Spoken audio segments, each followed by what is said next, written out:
Well folks, welcome back to the workshop. Today we've got another power tool for repair. This time it's another Makita hedge trimmer. This is the DUH524. Customer says it's not switching on, so we're going to see if we can fix this thing up. Now I've worked on a few of these Makita trimmers, the wee cordless ones, but I don't think I've worked on this one, the 523 before. It's not all that old, 2020. It's actually a nice wee compact machine. This will be a wee lighter duty one, probably one of the lighter ones to do. Smaller cutting blade on it and a smaller head with motor on it. Probably just a wee DC motor inside of this thing. Now it says it ain't switching on, so we'll just see what it's doing here first.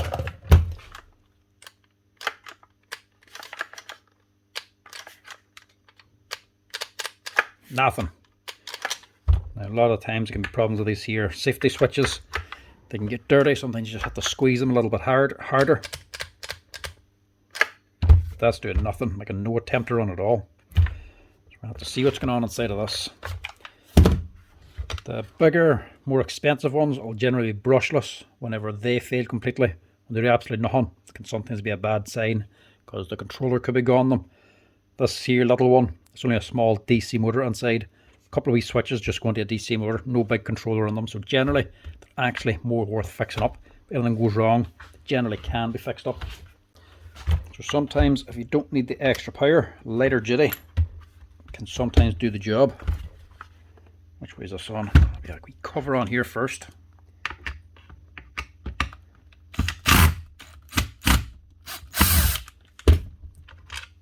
Sometimes nicer to have the bigger ones with more power, but if you don't need it, you don't have to spend extra on it. Cheaper lighter ones like this here will generally do quite a bit. And you'd be surprised how much a cordless trimmer like these here can actually do. The handle mustn't come off next. I'm actually looking to buy one of these myself, and this is actually a nice wee machine for all I need for hedge cutting. It might actually do me. To be honest, mine's only just getting big enough to actually justify buying a hedge cutter. This would be perfect size, perfect weight for the amount of work I need to do, but to be honest, I sort of just normally like to go for something a wee bit heavier. And I haven't decided what I'm going to go for yet. A cordless version like this, or a petrol one.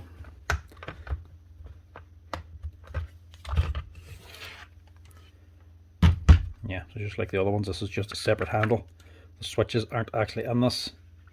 They'll be hooked onto a lever back here. Pull that off with that out of the way. You can easily get onto the rest of the machine.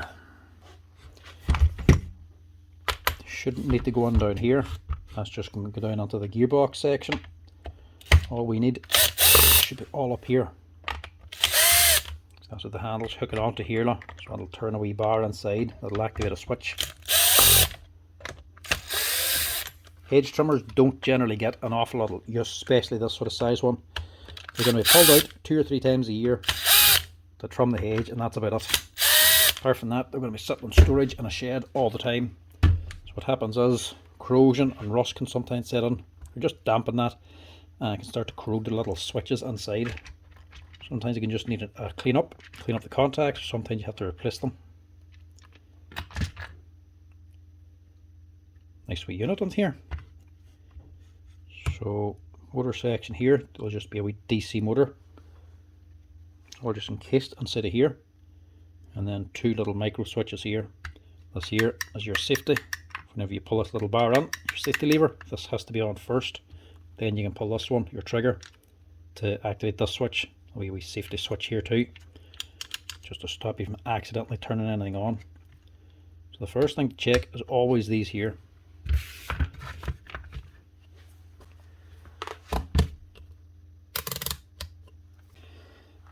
The multimeter is all you really need.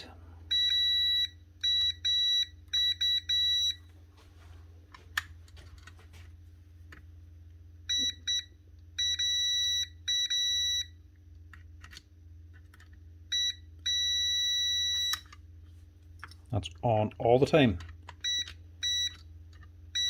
Where's the way it's wired on? I don't think that's right somehow.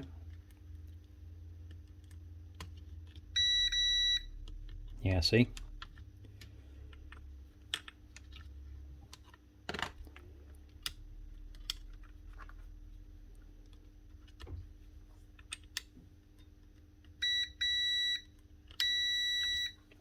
Should be like this one as well, I would imagine. There's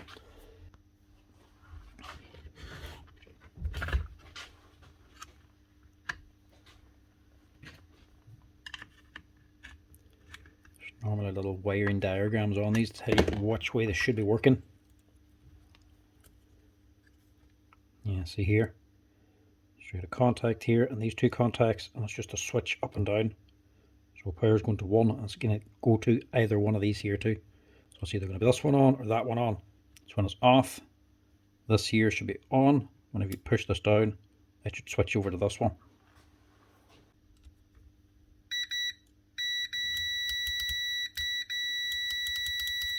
So this is failed on. It's on in both of them all the time. I wonder how to manage that. I just melted or something inside maybe. So this won't start up because if this, whenever you let go of these switches, both of these have to let go again. This has to switch on every time in order for this one to go on to start the motor. If it doesn't do that there, if it doesn't go in the right sequence, it just will not start. So this here switch, for replace it, should solve the problem. Luckily, these wee micro switches ain't expensive. $4.70 plus the VAT for these wee things. That's the part number there if you're ever needing one. 651852-8.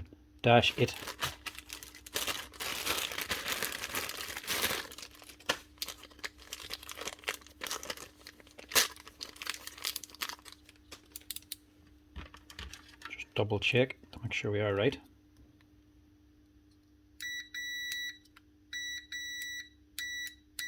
Yep, there's the switch.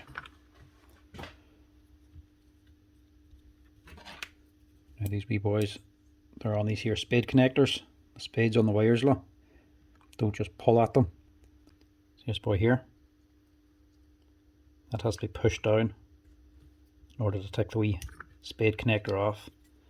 And just swap them around one at a time, just in case you yank them all off and then forget which one goes where. So you just pull that there now. It won't shift. Push in that wee spring. Pop straight off. Just don't stab yourself in the finger with a pointy screwdriver. That happens sometimes too.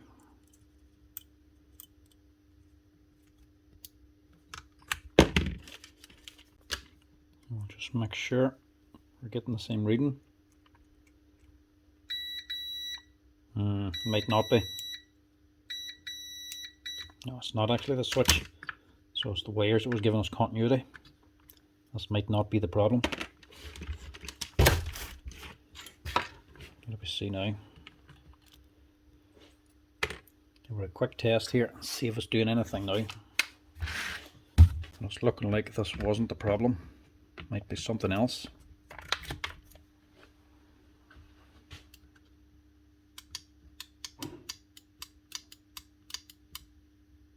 Nothing. Totally dead. Right. Just swap this back again because we don't need to change it.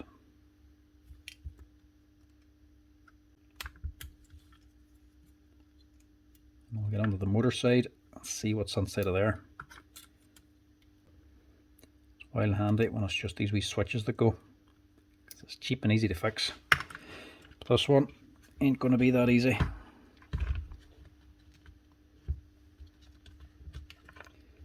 Just yank all this out.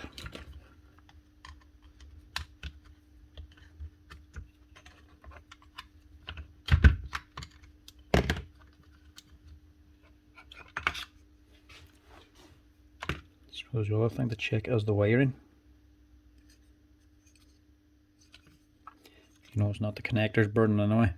So these here 3 pieces here, these are part of the actual terminals. Sometimes they can be overloaded, any cordless power tool, and if you burn the contacts and burn the wiring, you can tell because they'll actually burn on here too. You'll see one of these windows become black or melted over. But this one looks okay.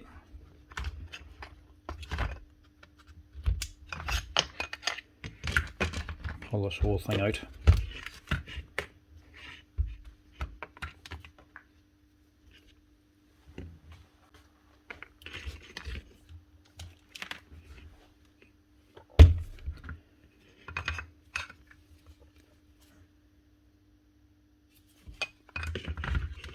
So we are going to have to open up this gearbox cover as well.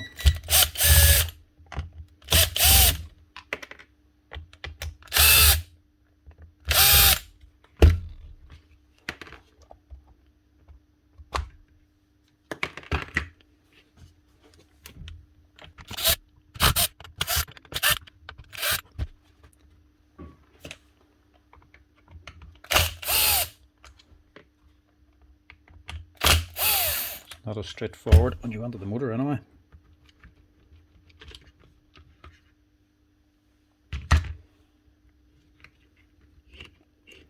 So this one does have a wee controller.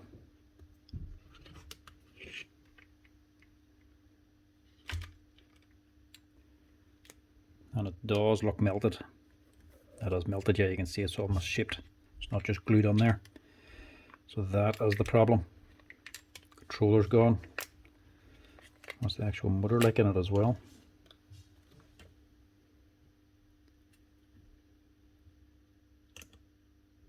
Motor's still alright.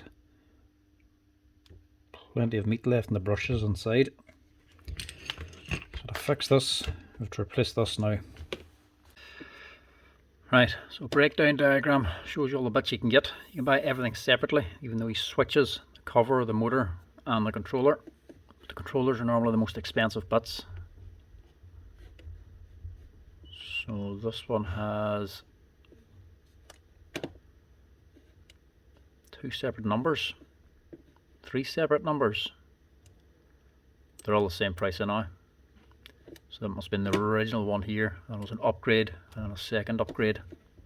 Maybe this is the first and this is the second. We'll guess this one. They're all the same price anyway, so it looks like there has been problems with this controller and it has been changed in the past. We'll just get a rough price of how much it's going to cost. So controller, yeah, cost me to buy in about €31.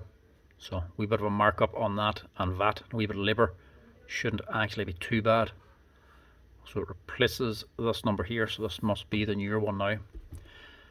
Right, I think we'll go ahead of this. We'll order this part in.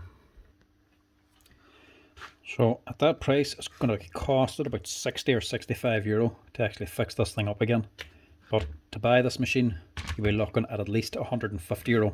So it's still worth fixing it that there. It's well below half price. So we'll go ahead with it. Now if this had been a newer brushless machine, you would be out the price of the machine alone just to replace a controller. But this is only a DC motor. This is just controlling the switches, so it's not as complicated. So they're not as expensive to change. If it was my own machine, if I was doing this for myself, I would be more inclined to just maybe get rid of it completely and just wire the thing into the switches. So it's just the 2 switches are switching it on. Have one switch starting up and have one switch doing the live and one switch doing the neutral, something like that there. We just break this up a wee bit. But because it's for a customer, you have to put the controller back in for safety reasons. But if it was my own, I would just get rid of this here. But like the 4.5 inch Makita cordless grinder, sometimes it's a lot handier just to cut the controller completely. This will be regulating the speed inside and a wee bit of protection as well for the battery. So if you do take this here out, you'll be responsible for your battery yourself. If you overload the machine, you could easily cook a battery, so you would do that at your own risk. For myself, that's what I would do. But seeing as it's for a customer, I'm going to have to go with a replacement part. So I'm not going to bother putting this back together again. I'm literally just going to put the cover on just to keep the dirt out. I'm going to stick her on a box and we'll leave it to one side till the parts come on. But till then, this thing's going to have to wait. Storage boxes come in handy for this.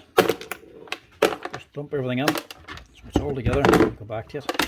As long as you can remember where all the screws go to. Just make sure you get them all, including these little rubber bumps.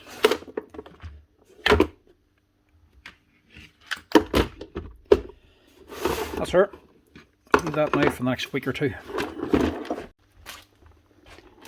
Right, get your guesses on down below.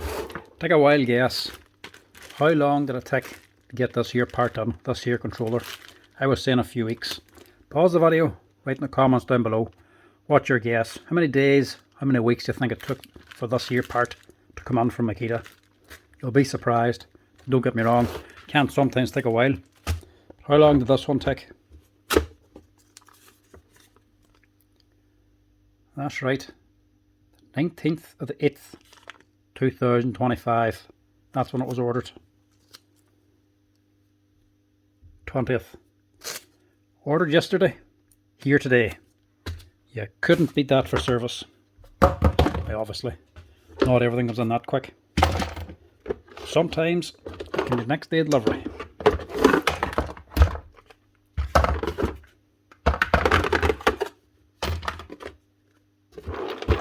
So at least it's all fresh in the head now.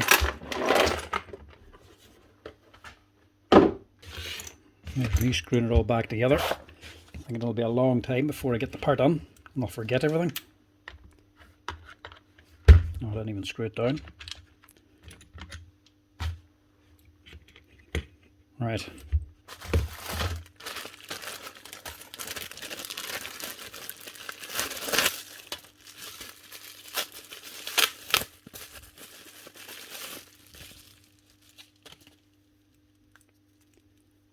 The best thing to do here is roughly shape the wires.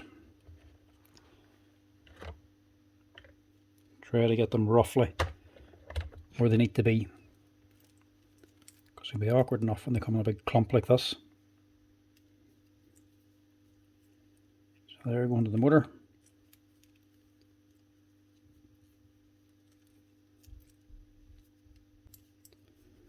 Black and yellow over there.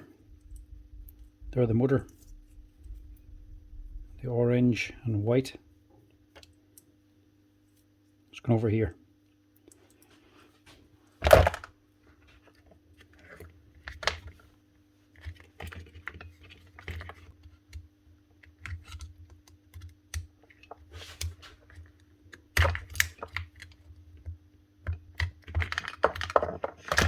Try to avoid taking the motor out if I can.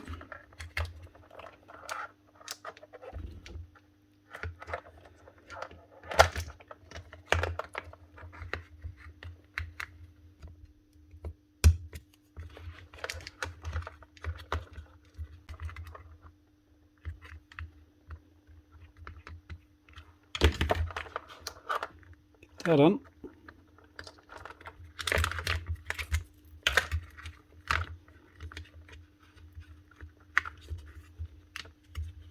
Controller on. Now you ring in.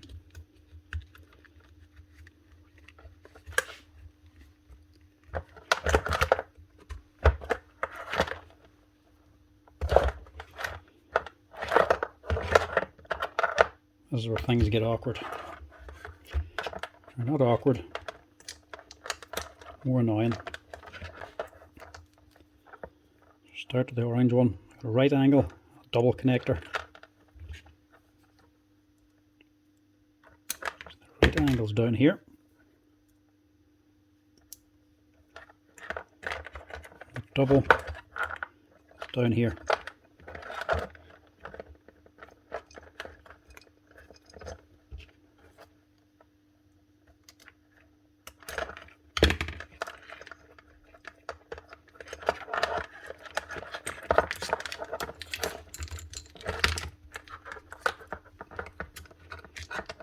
And a wee white one as well.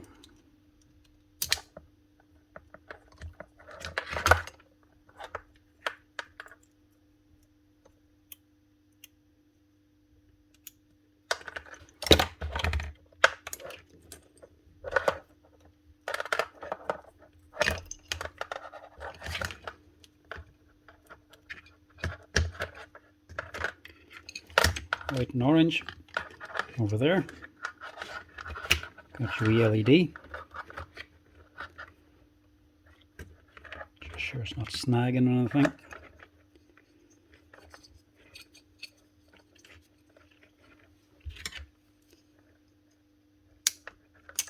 And your black and yellow. Get rid of this.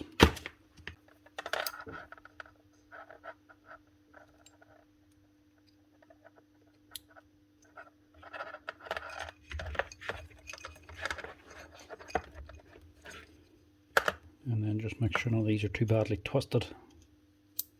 And that should be it.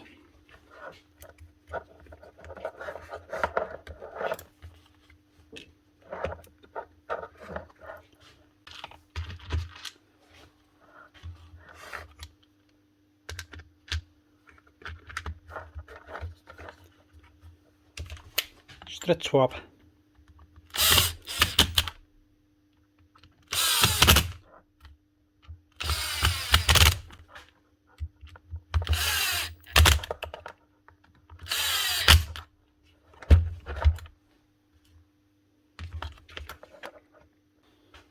Trick wouldn't be a video if I didn't put some grease into somewhere. Just get a little bit down there. Don't forget these two heavy screws.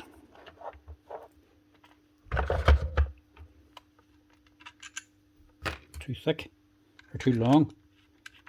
It's the short ones actually.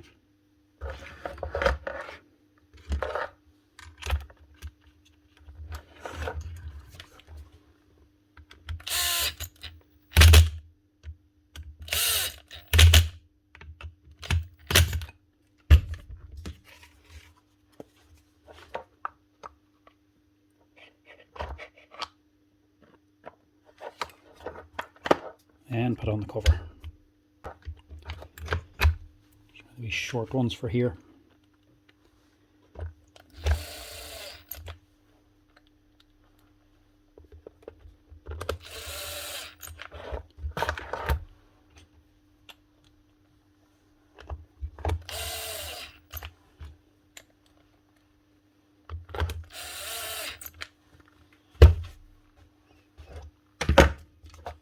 Now we need to get everything back in again. This is the hard bit. Getting all the wires back in the right place. First off, this little boy has to sit up here. Start with the smallest. This little LED. Just slip on here.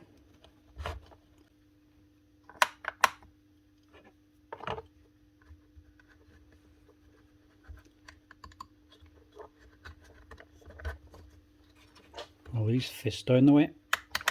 So the switch, this lever can come up and activate the switch here.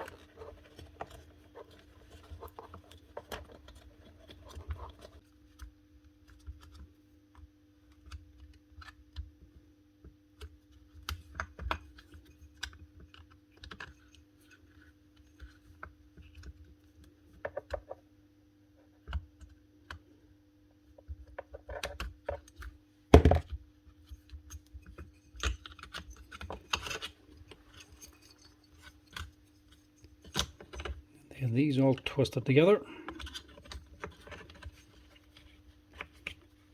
and sitting down on here.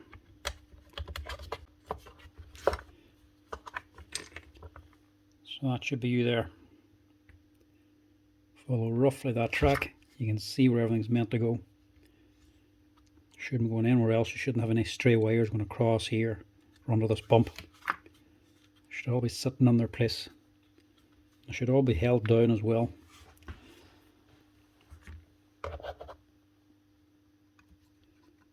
A couple of the wee rubber bumps here.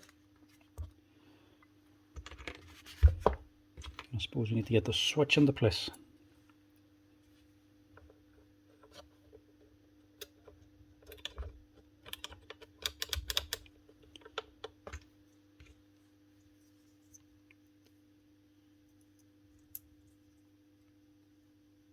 This here is just a wee lock for the switch. So springs sit in the middle so it can go either side. So it will not switch on with that in the way. It has to be pushed to one side in order for it to activate. And that should be it.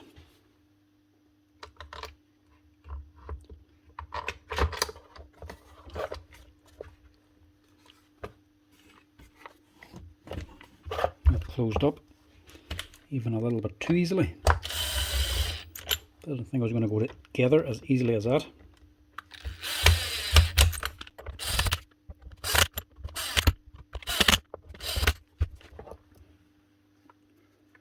Safety lever then goes over the bar and then should pull up into here.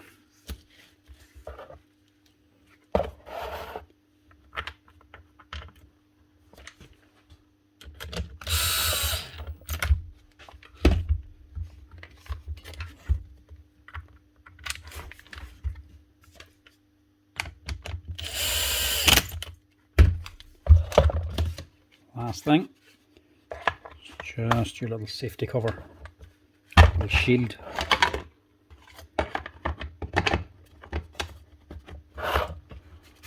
It's just sitting on there.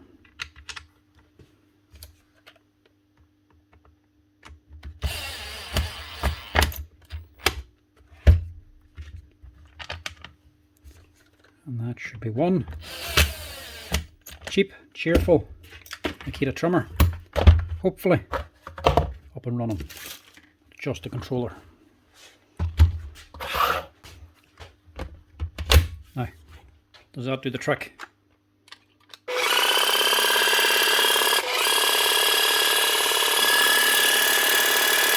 Not so bad.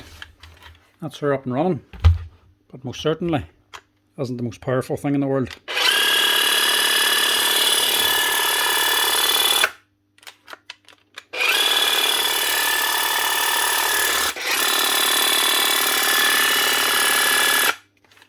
Nice.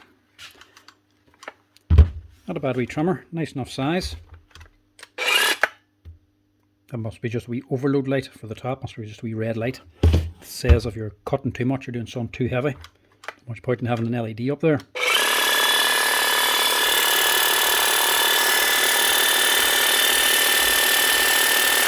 Nice wee machine, but I think I'll go for something a little bit heavier, to be honest. Do my job.